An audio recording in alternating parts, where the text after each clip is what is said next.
O ano de 2025 começou, mas parece que quem ainda está em 2024 é o Bitcoin, tendo dificuldades para voltar a ter uma valorização significativa acima dos US$ 100.000 e emplacando uma correção barra consolidação que vem aí desde o final de 2024, ali mais ou menos na metade de dezembro, quando a gente atingiu os US$ 108.000 e depois acabou corrigindo aí para próximo dos US$ 90.000. Nesse momento o Bitcoin ainda está preso dentro dessa faixa que eu citei e muita gente começa a se perguntar por que a gente entrou dentro desse período de consolidação, por que o Bitcoin não conseguiu atingir novas máximas históricas ainda em 2024 e, mais importante ainda, se em 2025 nós veremos novas máximas históricas, aonde é que nós estamos dentro desse ciclo de mercado na estrutura on-chain e na estrutura histórica do preço do Bitcoin e principalmente se ainda é momento para estar posicionado no Bitcoin ou não. E aí tudo isso a gente vai abordar nesse vídeo de hoje, que é basicamente aí o primeiro vídeo de análise daqui do Block Trends. Estava de férias e estive retornando agora e a gente vai voltar com os conteúdos mais atualizados relacionados à precificação do Bitcoin. E além disso, não se esqueça de se inscrever aqui no canal do Block Trends, porque a gente faz esse tipo de material todos os dias praticamente e você vai ficar de fora aí de muito daquilo que a gente publicar, caso você não esteja inscrito e principalmente também não esteja aí ativado o sininho na sua conta para receber as notificações de tudo aquilo que a gente publicar, tá? Além do mais, se você quiser saber mais sobre aquilo que a gente publica no Block Trends, na parte Pro do Block Trends, que é a nossa parte para assinantes, onde nós temos aí dezenas de materiais educacionais e centenas de materiais de análise e perspectiva de preço, tanto no Bitcoin quanto nas altcoins. Eu recomendo que você clique aí no primeiro link da descrição, que é o link do Block Trends Pro. Mas, sem mais delongas, eu queria abordar aqui duas principais dinâmicas para a gente compreender aonde é que nós estamos dentro do ciclo do Bitcoin. A primeira dinâmica que a gente vai entender é por que o preço do Bitcoin fez esse recuo, o que gerou esse tipo de consolidação e correção que nós estamos vendo ainda ocorrendo no mercado e depois, posteriormente, nós iremos fazer uma análise histórica para tentar entender aonde é que nós estamos com base naquilo que foi os ciclos anteriores. Toda análise ela acaba sendo atrasada, é natural que as nossas análises elas busquem utilizar informações que ocorreram no passado porque nós não temos informações sobre o futuro. O que nós podemos fazer é analisar o mercado no que diz respeito ao seu histórico e daí tirar conclusões ou tentar prever algo que vai acontecer nos próximos meses. E é justamente isso que a gente vai fazer na segunda parte, analisando a estrutura histórica do ciclo do Bitcoin. Mas eu queria começar aqui abordando uma questão da distribuição do custo base de aquisição do Bitcoin, e esse gráfico que eu estou mostrando aqui para vocês é um gráfico da Glassnode chamado de Cost Basis Distribution, ou distribuição do custo base.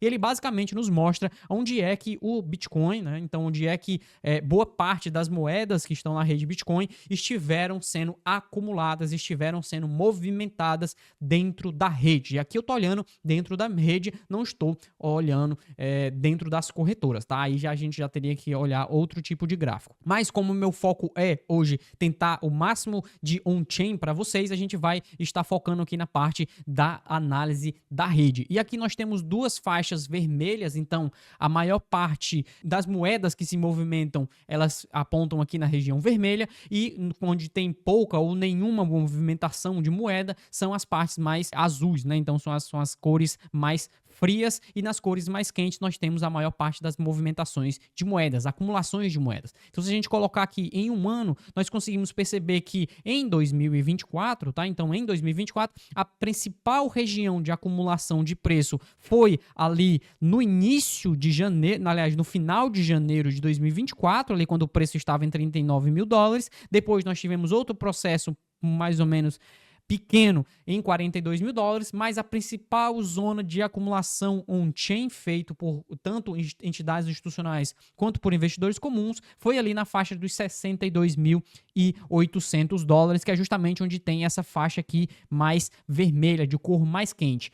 Agora, mais no curto prazo, então olhando só nos últimos 6 meses, a principal região que nós tivemos, deixa eu colocar aqui 3 meses, a principal região que nós tivemos de acumulação on-chain foi aqui nessa faixa faixa dos 98 mil dólares. Isso significa que, após o preço atingir a máxima histórica lá acima dos 106 mil dólares, 107 mil dólares mais ou menos, ele acabou tendo uma alta quantidade de pessoas acumulando dentro dessa faixa. E quando ele começou a consolidar, essas pessoas continuaram acumulando nessa região. Isso traz uma dinâmica bem interessante para a gente, que é analisar os investidores de curto prazo, ou seja, esses investidores que entraram justamente próximo da máxima histórica, que na verdade ainda estão entrando. Então esse gráfico continua ficando mais vermelho à medida que a gente lateraliza dentro dessa faixa. Por quê? Porque nos momentos onde o preço consolida, as métricas relacionadas à euforia dos investidores de curto prazo começam a normalizar. Por quê? Porque os investidores de curto prazo, quando compram numa região e o preço sobe, isso aumenta o nível de euforia e aumenta também o nível de lucratividade desses investidores. A partir do momento que o preço começa a corrigir e consolida dentro de uma faixa, novos investidores de curto prazo começam a entrar e começam a acumular também dentro dessa faixa. Isso significa que no agregado, ou seja, na média de todos os investidores de curto prazo, eles não estão mais com um nível de lucro alto. Por quê? Porque eles começaram a comprar também dentro da correção, dentro daquela consolidação. Isso significa que esses investidores de curto prazo, investidores que estão tradando ali entre dias e semanas, eles começam a ter um custo base mais próximo do preço atual, normalizando as métricas de euforia. Cauê, como é que a gente faz para observar isso através de um gráfico mais simples? Existem diversas formas e uma das formas é utilizar o SOPR dos holders de curto prazo. O SOPR é basicamente uma métrica on-chain que mostra justamente os níveis de realização de lucros e realização de prejuízos desses investidores específicos. E aqui eu estou mostrando para vocês o SOPR dos holders de curto prazo e você pode notar que todas as vezes que o SOPR fica muito acima, ou seja, fica muito esticado na lucratividade, então esses períodos aqui de março de 2023, de janeiro de 2023, março de 2024, você pode ver que essa faixa está acima da linha vermelha, acima dos 1.04 e a mesma coisa a gente viu em novembro. Então, iniciando em novembro, nós começamos a ter um período de euforia nos holders de curto prazo. Note que todas as vezes que nós atingimos esse período de euforia nos holders de curto prazo, o preço do Bitcoin corrige em seguida, tá? Então, olha, note aqui esse período aqui, note em novembro e dezembro, onde nós ainda estávamos dentro de um período de euforia, o preço teve dificuldades para voltar a subir. E essa é a dinâmica que eu estive explicando anteriormente. Com os holders de longo prazo acumulando dentro dessas correções, isso significa que o mercado estava precisando de uma normalização. Existia uma alta quantidade de euforia por parte de investidores novatos que estão ainda chegando próximo da máxima histórica, comprando próximo da máxima histórica, e o mercado acaba fornecendo uma pressão vendedora, porque muitos investidores de longo prazo, e aqui a gente está olhando já o outro lado da moeda, os investidores de longo prazo entendem que são zonas de realização de lucros e eles começam a reduzir a sua exposição vendendo Bitcoin no mercado, o que fornece uma pressão vendedora e acaba fazendo com que o preço do Bitcoin acabe corrigindo. Isso é exatamente a mesma coisa que nós conseguimos ver através do MVRV, que é esse gráfico que eu estou mostrando para vocês aqui na tela. O SOPR, ele é um indicador on-chain que mostra aquilo que já foi realizado, ou seja, as movimentações de Bitcoin em lucro ou em prejuízo. E aqui no MVRV nós vemos o valor realizado em relação ao valor atual de mercado e não a movimentação em si. Isso são as moedas que estão paradas e que possuem uma lucratividade determinada, mas ainda não se moveram na rede. E o que a gente vê através do MVRV dos holders de curto prazo? A mesma dinâmica. Toda vida que o indicador ultrapassa a linha vermelha aqui, ou seja, está com muita lucratividade, mais de 30% de lucratividade em média nos holders de curto prazo, nós temos correções no preço do Bitcoin. Mesma coisa que a gente observou em março de 2023, o preço aqui acima da linha vermelha. Mesma coisa que a gente observou em março de 2024, o preço acima da linha vermelha. E a mesma coisa a gente observou em novembro de 2024, com preço acima da linha vermelha. Note que tanto no SOPR quanto no MVRV, nós já estamos bem próximos da região de neutralidade, ou seja, a região de número 1 indica que os holders de curto prazo estão, em média, em cima do seu custo base, ou seja, nem estão em lucro, nem estão em prejuízo. E é justamente essa dinâmica que está fazendo com que a correção de preço exista, porque nós tínhamos um mercado extremamente eufórico, um mercado com uma alta quantidade de lucratividade por parte de investidores novatos, por parte de traders, e o que a gente vê agora é um período de normalização que costuma existir em todos os ciclos de alta. E é justamente sobre a questão dos ciclos de alta que a gente vai abordar no quesito do histórico dos ciclos de altas anteriores. Isso é algo que a gente já estava abordando lá no Block Trends Pro desde a metade do ano passado. Nós já estávamos prevendo que o preço do Bitcoin tivesse a maior parte da sua pernada de alta, da segunda pernada de alta, né? Porque nós tivemos uma no início do ano, e nós estávamos prevendo que ocorresse no último trimestre de 2024, ali entre outubro, novembro e dezembro. E foi justamente isso que a gente teve quando a gente saiu daquela faixa de 60 mil dólares e atingiu aí os mais de 100 mil dólares, algo que a gente já estava prevendo lá no Block Trends Pro e já tínhamos falado para os nossos assinantes, tanto no grupo Pro quanto através de diversos relatórios que nós publicamos. Se você quiser conhecer mais sobre o Block Trends Pro, eu recomendo que você clique no primeiro link da descrição e lá vai ter todas as informações sobre o nosso material pago. Agora, para observar no que diz respeito ao histórico do Bitcoin e o ciclo atual, obviamente, como eu estava citando no início, existem diversas formas de nós observarmos o histórico, né? E, obviamente, quando a gente está falando em observar histórico, nós estamos falando em olhar para o passado. Mas toda a análise aqui, no final das contas, é olhar para o passado, é através dessa análise de dados, daquilo que já ocorreu, que a gente consegue tentar entender o que pode acontecer no futuro. Isso não significa que a gente prevê o futuro, isso significa que a gente utiliza dados estatísticos para observar padrões dentro do ciclo de mercado. E o ciclo de mercado do Bitcoin tem seguido diversos padrões. Um desses padrões diz respeito ao seu desempenho após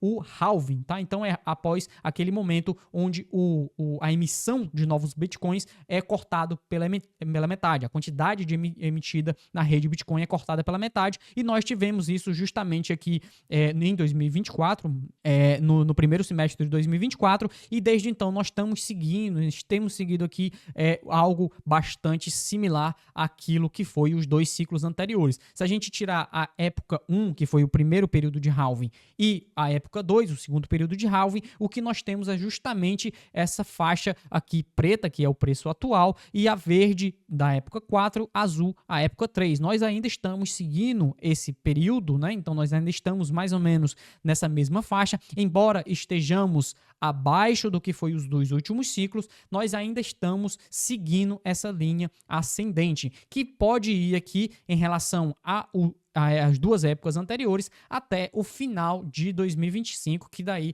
alinharia com o final do ciclo das últimas duas épocas. Mas essa não é a única forma de observar isso. Nós também podemos utilizar através da máxima histórica atingida no ciclo anterior. Então o que a gente está vendo? Nós estamos vendo o final do bull market anterior, com o bear market em seguida e depois o bull market atual. É justamente isso que a gente vê aqui. Eu vou tirar o primeiro ciclo, que é de 2011 a 2013, porque era um período de histórico de preço bem mais volátil do que é hoje, e depois nós temos o período de 2013 a 2017 e de 2017 a 2011. E é justamente isso que nós vemos nesse momento. Nós estamos bem próximo daquilo que foi os dois últimos ciclos. Na verdade, nós estamos entre os dois últimos ciclos, tanto o ciclo de 2017 a 2021, quanto o período de 2013 a 2017. Nós estamos aqui mais ou menos no meio deles dois, né? Nós estamos seguindo a mesma trajetória de preço. Com base nessa trajetória de preço aqui dos últimos dois ciclos, nós também poderíamos esperar algo aqui ocorrendo no final do ciclo, entre aí na metade de 2025 ou no final de 2025, no que diz respeito aqui a essa trajetória de preço com base nos dois ciclos atuais. Entretanto, vale notar que se observarmos somente os ciclos de preço, você pode ver que os ciclos estão sendo mais curtos e também estão sendo menores, tá? Então, no que diz respeito ao último e o penúltimo ciclo. Outra forma de nós observarmos isso, e talvez essa seja uma das formas mais interessantes, eu vou novamente excluir 2011 e 2011 a 2015, porque era um período muito mais volátil do Bitcoin, e com base nos últimos 2 ciclos do Bitcoin, do fundo do ciclo até o momento atual, ou seja, até o final do ciclo de alta, nós também estamos seguindo de forma bastante similar o ciclo de 2018 a 2022 e o ciclo de 2015 a 2018. Ambos também sinalizam que o Bitcoin poderá ter aí uma alta de preço, pelo menos até o terceiro ou quarto trimestre de 2025, com base na sua evolução histórica. Note que nós estamos bem aqui e ainda temos espaço até mais ou menos aqui. Lembrando, os ciclos estão com a possibilidade de serem menores, justamente por conta daquele efeito de que quanto maior fica o mercado do Bitcoin, menor volatilidade a gente pode esperar. Entretanto, isso só é verdade se toda a dinâmica atual de acumulação permanecer igual. Se nós tivermos um catalisador, como pode ocorrer lá nos Estados Unidos, como pode ocorrer em outros países do mundo, adotando o Bitcoin como reserva estratégica ou algo desse gênero, nós poderemos ter algo diferente na dinâmica de acumulação on-chain, o que pode bagunçar com essa teoria dos retornos decrescentes. Mas o que a gente pode observar para finalizar aqui, no que diz respeito à estrutura do ciclo atual, é através do MVRV Z-Score. A gente já olhou aqui o MVRV dos holders de curto prazo e aqui nesse gráfico nós estamos vendo o MVRV total de todas as moedas. Geralmente, quando o MVRV atinge regiões bem mais altas aqui do ciclo do próprio indicador, indicando que a rede está com alto nível de lucratividade, geralmente são períodos de topo de bull market e nós ainda não estamos nesse período de topo, nós ainda não atingimos esse nível de lucratividade visto anteriormente. Nós também não estamos na melhor zona de acumulação, nós já ultrapassamos as melhores zonas de compra desse ciclo que ocorreram aí lá em 2022, no final de 2022, nós já estamos no último ano.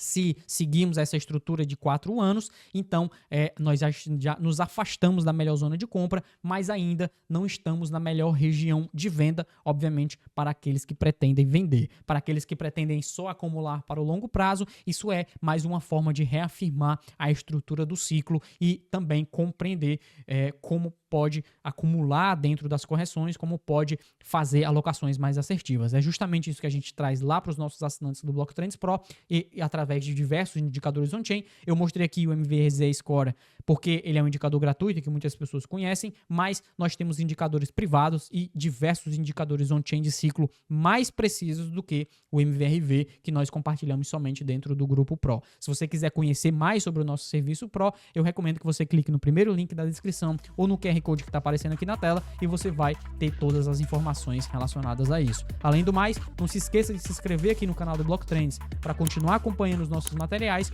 e também deixe o sininho ativo. Me conta aqui qual a sua perspectiva para 2025, até onde você acha que o preço do Bitcoin vai em 2025 e, mais importante, qual período de 2025 você acha que a gente pode atingir um topo de mercado. Eu estou ansioso para ouvir a sua opinião e depois eu vou também comentar aqui com vocês aqui embaixo nos comentários, tá? Muito obrigado para você que esteve me acompanhando, deixe o seu like e a gente se vê no próximo vídeo aqui do Block Trends. Tchau!